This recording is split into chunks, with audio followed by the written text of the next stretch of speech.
പാഞ്ചാവരം ചെയ്തപ്പോൾ 3 ബ്ലോക്കുകൾ. ഒരു ബ്ലോക്ക് 100% വന്ന് അടുത്തത് 75-70 ഈ റേഞ്ചിലായിരുന്നു. അപ്പോൾ അതുകൊണ്ട് അതിനിടയ്ക്ക് റിസ്ക്കുള്ള കാര്യമാണ്. അദ്ദേഹം ബൈപ്പാസിനെ പറഞ്ഞത്. പിന്നെ എൻ്റെ ഒരു റിക്വസ്റ്റ് പ്രകാരം അവരുടെ ടീം ഓഫ് ഡോക്ടർ കൺസൾട്ട് ചെയ്തിട്ട് ആൻജിയോപ്ലാസ്റ്റി തേർഡ് ഓപ്ഷനായിട്ട്.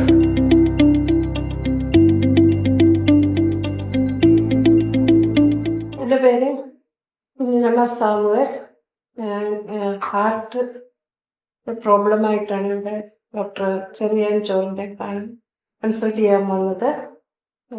ആൻജിയോഗ്രാം ചെയ്ത് 3 ബ്ലോക്ക് ഉണ്ടെന്ന് പറഞ്ഞു. ഇവിടെ അഡ്മിറ്റായി. എൻ്റെ ഹസ്ബൻഡ്, അദ്ദേഹം ബാക്കിയുള്ള കാര്യങ്ങളില്ലാത്ത. എൻ്റെ പേര് TC മണി. ഞാൻ റിട്ടയർഡ് DSP ആണ്. എൻ്റെ വൈഫ് നേരത്തെ പറഞ്ഞ പോലെ തന്നെ ഞങ്ങളിവിടെ ഹാർട്ടിന് ചെറിയ പ്രോബ്ലമായിട്ട് നടക്കാനൊക്കെ ബുദ്ധിമുട്ടുള്ളതാണ് ഇവിടെ വന്നത്. ചെറിയ ഡോക്ടറെ കണ്ടു. അതിനുശേഷം ആൻജിയോഗ്രാം ചെയ്യാൻ പറഞ്ഞു. 14-ാം തീയതി ആൻജിയോഗ്രാം ചെയ്തു. ആൻജിയോഗ്രാം ചെയ്തപ്പോൾ 3 ബ്ലോക്കുകൾ. ഒരു ബ്ലോക്ക് 100% വന്ന് അടുത്തത് 75-70 ഈ റേഞ്ചിലായിരുന്നു. അപ്പോൾ അതുകൊണ്ട് 3 ബ്ലോക്ക് ഉള്ളതുകൊണ്ട് ഓരോന്ന് ലെഫ്റ്റ് ആർട്ടറിയിലാണ് ഒരു ബ്ലോക്ക് ഉള്ളത്. അപ്പോൾ അതുകൊണ്ട് ബൈപ്പാസാണ് ഡോക്ടർ സജസ്റ്റ് ചെയ്തത്. അപ്പോൾ അതിന് സെക്കൻഡ് ഒപ്പീനിയൻ നമ്മൾ 4-5 ഡോക്ടേഴ്സിനെ കൺസൾട്ട് ചെയ്തു. ആൻജിയോപ്ലാസ്റ്റിയാണ് ഞങ്ങൾ പ്രിഫർ ചെയ്തത്. കാര്യം എനിക്ക് ബൈപ്പാസ് ചെയ്തതുകൊണ്ട് വൈഫ് കണ്ടുകൊണ്ട് ഒരു ബുദ്ധിമുട്ട് തോന്നി. 2-3 മാസം എടുത്ത് റിക്കവർ ചെയ്യാനാണ്. അപ്പോൾ എൻ്റെ പ്രയാസം കണ്ടുകൊണ്ട് വൈഫിന് അതിനകത്ത് വേണ്ട എന്നുള്ള രീതിയിൽ ആൻജിയോപ്ലാസ്റ്റിക്ക് വേണ്ടി ഞാൻ പറഞ്ഞു. അപ്പോൾ അത് ഞാനിവിടെ ഡോക്ടറോട് ബ്രീഫ് ചെയ്തു. അപ്പോൾ അവിടുത്തെ അതിനേക്കാളും നല്ല സെറ്റപ്പ് ഇവിടെ കാത്ത് ലാബിനുണ്ട്. മോഡേണാണ്. പുതിയതാകുമ്പോൾ ഏറ്റവും ക്വാളിറ്റി ഉള്ളതും മോഡേൺ എക്യുപ്മെൻ്റാണ് ഇവിടെ ഉള്ളത്. അപ്പോൾ നമ്മളെ ഇവിടുത്തെ PRO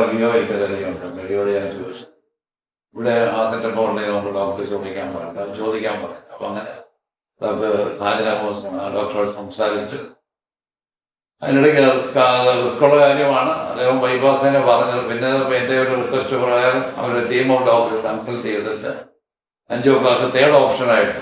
ഫസ്റ്റ് ഓപ്ഷൻ എന്ന് പറയുന്നത് ബൈപ്പാസ് തന്നെ. സെക്കൻഡ് ഓപ്ഷൻ ഹൈബ്രിഡ്, അതായത് കീഗോൺസിൻ്റെ ലെഫ്റ്റ് കട്ട് ചെയ്തിട്ട് ആർട്ടറി ഗ്രാഫ്റ്റ് ചെയ്യാൻ. ബാക്കി ആൻജിയോപ്ലാസ്റ്റിയിലെ ഏറ്റവും റിസ്ക് ഉള്ളതായിട്ട് 3ാമത്തെ ഓപ്ഷൻ പറഞ്ഞതാണ് ആൻജിയോപ്ലാസ്റ്റി. അപ്പോൾ ആലോചിക്കാൻ പറഞ്ഞു. ഞങ്ങൾ വീണ്ടും ആലോചിച്ചു.